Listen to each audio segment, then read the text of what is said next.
ఉన్నటువంటి వైసీపీ ప్రభుత్వం చెప్తాం, మేము అధికారంలోకి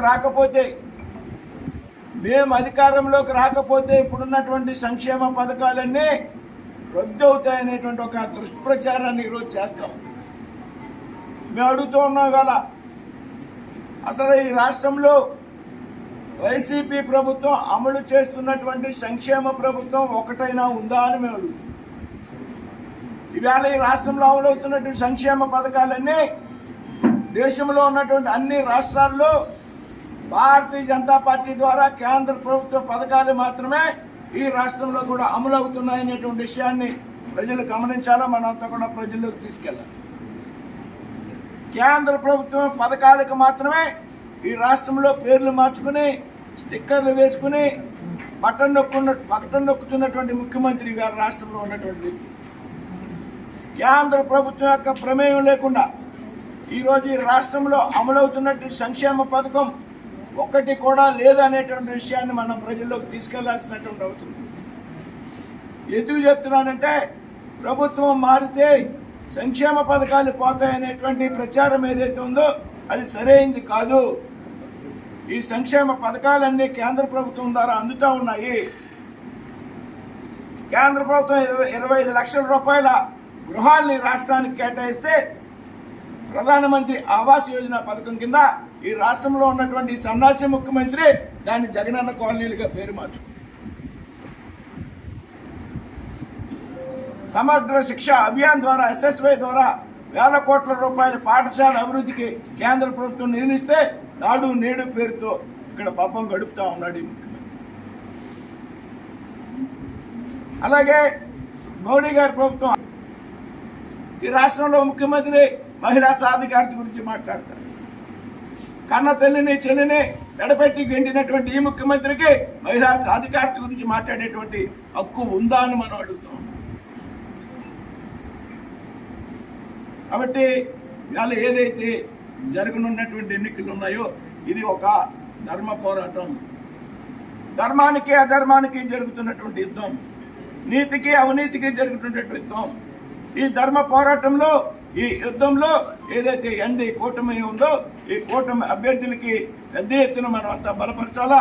పెద్ద ఎత్తున ప్రజల్లోకి విషయాలు తీసుకెళ్లి ఈ కూటమి అధికారంలోకి వచ్చేటువంటి ప్రయత్నాన్ని మనం అంతా కూడా చేయాలి. కేంద్రంలో 3వసారి నరేంద్ర మోడీ గారి ప్రభుత్వం రావాలా, ఎన్డీఏ ప్రభుత్వం. రాష్ట్రంలో ఎన్డీఏ ప్రభుత్వం అధికారంలోకి రావాలి. విధంగా మనందరూ కూడా కష్టపడే ఆయన ఏదైతే చెప్తారో ఆయన అడుగు చేయడంలో మరి పార్టీని మీ అందరితోటి కలిపి కూడా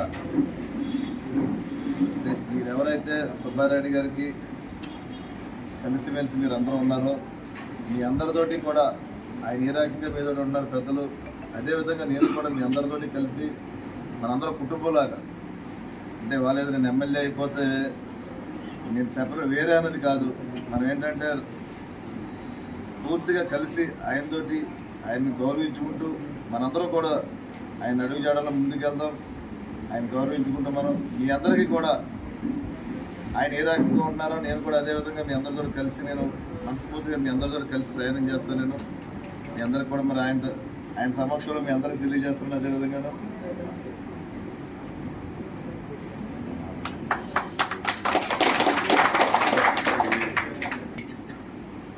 మన బొమ్మడి నాయకర్ గారికి అఖండ విజయం చేకూర్చే విధంగా భారీ మెజార్టీతో ఘన విజయం సాధించే విధంగా మన నాయకర్ గారికి మనందరం కూడా ఓట్లేసి గెలిపించాలని ఒక పక్క శ్రీనివాస్ వర్మ గారిని పార్లమెంట్ సభ్యులుగా, ఒక పక్క బొమ్మడి నాయకర్ గారిని శాసనసభ్యులుగా ఇద్దరికి కూడా తిరిగిలేని మెజార్టీ మన నియోజకవర్గం నుంచి మనం అందించాలి.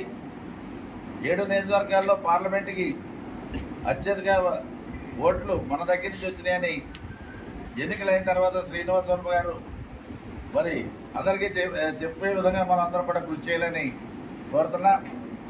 అదేవిధంగా నాయకర్ కూడా 7 అసెంబ్లీ స్థానాల కన్నా నాకు ఎక్కువ మెజార్టీ ఇచ్చారని ఆనందపడే విధంగా మనం అందరం కూడా కృషి చేయాలని మీ అందరూ కూడా కోరుకుంటూ, మనం ఒక నిర్ణయం తీసుకున్నప్పుడు, ఒక మాట ఇచ్చినప్పుడు మనం 100% కమిట్మెంట్తో చేయాలి, ఒక పట్టుదలగా చేయాలి. నాయకులు శాసనసభ్యులు లేకపోతే శ్రీనివాస్ వర్మ గారు పార్లమెంట్ సభ్యులు కనుక మనకేంటన్నటువంటి ఆలోచన కాకుండా మనమే శాసనసభ్యులుగా మనమే పార్లమెంట్ సభ్యులుగా మనం అందరం కూడా భాగించుకోవాలి. ఎన్నికల్లో ఎప్పుడు కూడా నీతి నిజాయితీతో పనిచేయాలి. ఎక్కడా కూడా ఎటువంటి వేరే వాళ్ళకి అవకాశం ఇవ్వకుండా, ఇప్పుడు ఎందుకంటే ఈ రోజున్నటువంటి పరిస్థితుల్లో తీవ్రమైనటువంటి ఒత్తిళ్ళు అందరికీ వస్తున్నాయి. వచ్చినప్పటికీ కూడా అన్నింటికీ తట్టుకుని మన వాళ్ళందరూ కూడా కొత్త సింహాల్లాగా నిలబడుతున్నారు.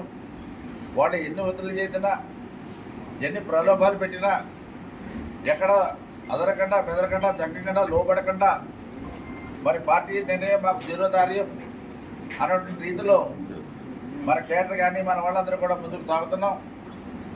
మే 13 వరకు కూడా ఇదే పట్టుదలతో మనం కార్యక్రమం నిర్వహించి ఎటువంటి ప్రలోభాలు పెట్టినా, ఎటువంటి ఒత్తిడి తెచ్చినా దేనికి కూడా అదరకుండా బెదరకుండా జంకకుండా మన పౌరుషాన్ని, మన ప్రతాపాన్ని, మన పట్టుదలని, మనకున్నటువంటి రాజకీయ పటిమని చూపించి 100% మన అభ్యర్థులు ఇద్దరు కూడా శాసనసభ అభ్యర్థి కానీ పార్లమెంట్ అభ్యర్థులు కానీ ఇద్దరు కూడా ఘన విజయం సాధించే విధంగా మనమందరం కూడా కృషి చేయాలని నేను మీ అందరినీ కూడా కోరుకుంటూ, ఇద్దరు అభ్యర్థులకు కూడా నా తరపున మీ తరపున మనందరి తరపున కూడా హృదయపూర్వక అభినందనలు తెలియపరుస్తూ సెలవు తీసుకుంటాం.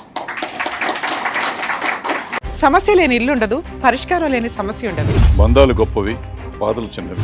మీ సమస్యని మేము పరిష్కరిస్తాం. రండి, మాట్లాడుకుందాం.